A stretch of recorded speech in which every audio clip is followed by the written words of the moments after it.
That was Munna, Bhai and Wakil Hasan, two of the 12 rat miners live here in India today, letting their hearts show. I didn't mean to make Munna Bhai cry, and I wish I hadn't, but that is the reality of what their reality is. And I wanted him to show it. He told you he doesn't want his children to join rat hole mining. And let me tell you a little bit more about rat hole mining and why it is banned in parts of this country. The reason is because it is dangerous for miners. Rat hole mining is perilous. It's very, very perilous for miners. Miners oftentimes lack adequate protective gear and they can be asphyxiated. There are many occasions, especially in the northeast, where children have been used as rat hole miners. The mines don't have any safety measures to speak of. They lack ventilation and structural support. The process involves environmental concerns oftentimes, causes deforestation, soil erosion, etc.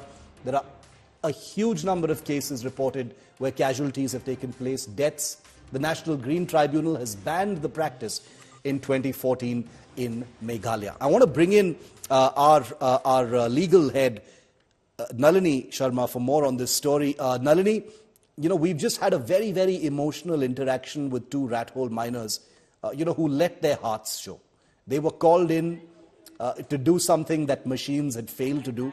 They truly are heroes. But as you've been reporting, rat hole mining has been controversial, it's been banned, it's been, at the very least frowned upon in the larger quest for infrastructure development.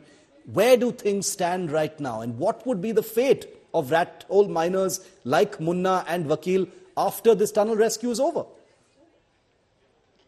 Well, Shiv, first and foremost, a big salute to not just Munna and Wakil, but their entire team who's worked tirelessly and ensured that those 41 workers were eventually rescued. But just to bring in a little bit of context first, rat hole mining was most popular in Meghalaya. In India, it also happens in parts of Jharkhand and Chhattisgarh. But because it's primarily related to mining in coal mines, is why it's most popular in Meghalaya. And back in 2013, there were 30 miners who had actually gotten trapped, out of which 15 of them actually lost their lives, after which the Guwahati High Court had taken note of the matter. They'd taken cognizance of the matter and eventually transferred the matter to the National Green Tribunal in Kolkata. In 2013, the first temporary ban was imposed by the NGT on rat hole mining in Meghalaya with respect to coal mines, and that ban was reimposed once again in 2014.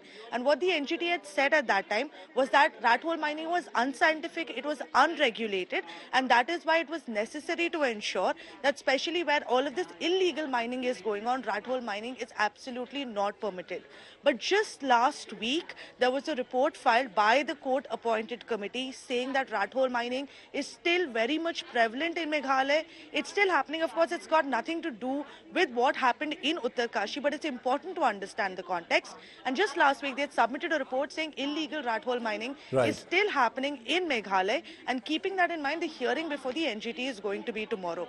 The reason why the NGT had banned it, Shiv, specifically, was because it was dangerous, it was extremely risky, and there were many fatalities that were happening during this entire process. Nalini, thanks very much for that perspective. Important to give our viewers that reality check on rat hole mining that is being hailed at this point of time. I'm going to keep that promise as far as exploring and investigating further what can be done for these workers.